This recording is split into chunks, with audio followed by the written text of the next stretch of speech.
हे पाटीदार म्हणजे हा महाराष्ट्राचा फार मोठा अपमान आहे मराठी समाजाचा.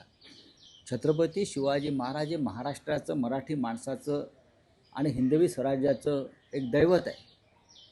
जसे अनेक युगपुरुष भारतीय जनता पक्षानं पळवायचा प्रयत्न केला, मग नेताजी सुभाषचंद्र बोस, सरदार पटेल, रवींद्रनाथ टागोर, बरं का, हे पळवायचा प्रयत्न केला पण उपयोग झाला नाही.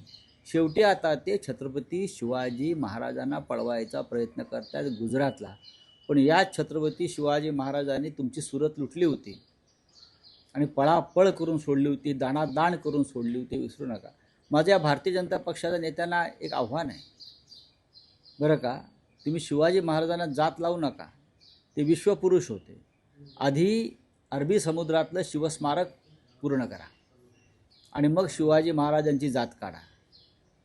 हां, पाटीदार होते, अमुक होते, तमुक होते, हा विषय आता काढण्याचा प्रश्न काय?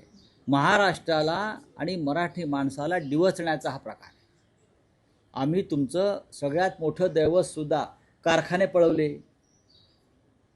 जमिनी पळवल्या, शिवसेना पळवली, राष्ट्रवादी काँग्रेस पळवली. हां, अधूनमधून बाळासाहेब ठाकरेंसंदर्भात त्यांना प्रेमाचा उमाळा येतच असतो. उद्या बाळासाहेब ठाकरे पळवतील, एक पुतळा उभारतील तिकडे हा देऊन कुलाब्याचा. आता छत्रपती शिवाजी महाराज पळवायला लागले. हे निर्लज्ज लोक आहेत.